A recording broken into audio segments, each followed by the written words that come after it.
Today's gospel is one of my favorites because it shows that love is possible and palpable in very simple ways. This Sunday, we hear from John's gospel, where Jesus is at the Sea of Galilee, north of Jerusalem, and is teaching, and there's vast crowds, a lot of people around.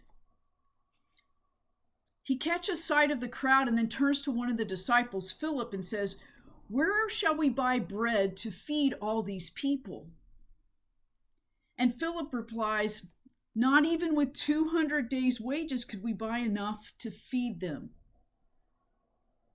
Philip was telling Jesus, we cannot do it by ourselves. We don't have the funds, we don't have the resources, we don't have the bread. The great thing that happens in this gospel then is that Jesus models for the crowds and the disciples, hinting at Eucharist of what it means to bless and break bread with one another. So he says, Andrew and Peter come up and say, "Well, Jesus, there's a young boy with 5 loaves of barley bread and a couple of dried fish. But what good is that? It's so small, it can't feed everyone." But Jesus says, get the people to recline. Have them sit down, not get stressed about there's so many people here.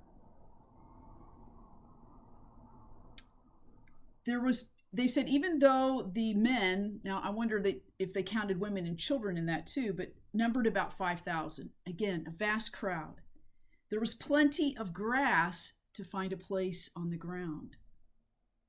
And then Jesus took the loaves of bread and gave thanks and passed them around to those who were reclining. And he did the same with the fish. And people ate as much as they wanted. And when they had enough, the disciples gathered up the leftovers. And there was 12 baskets full of leftovers. It wasn't just the barley loaves and the fish that fed the crowd. Jesus modeled a blessing of what they had, even what little they had, and then shared it with others.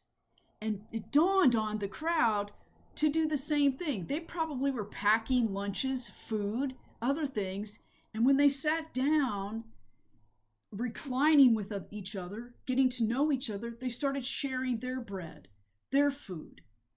And then when the disciples gathered it all up, there was still enough left over. Love is palpable in the breaking of bread. When we gather and sit at table or recline on the grass, a picnic with others, we get to know one another and break bread becomes real.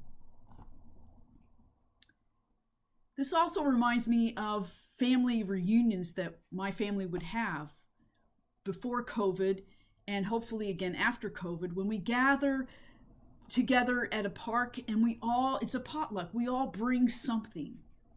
And at a blessing before that time to eat, we share what we have. And there's plenty of leftovers. We could feed the rest of the neighborhood. But that sense of reclining with each other, breaking bread with one another, we come to share a deeper love that Jesus is reflecting in today's gospel.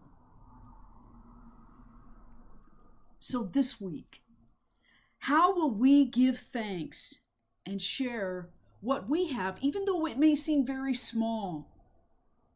How can our generosity of breaking bread with one another expand love for one another that catches on in our world?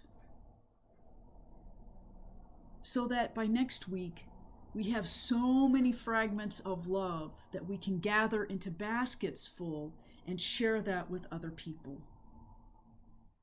Let us this week take our bread, whatever that symbolizes of our love, bless God, and share it with our neighbors, with our loved ones, with strangers, all in the name of love.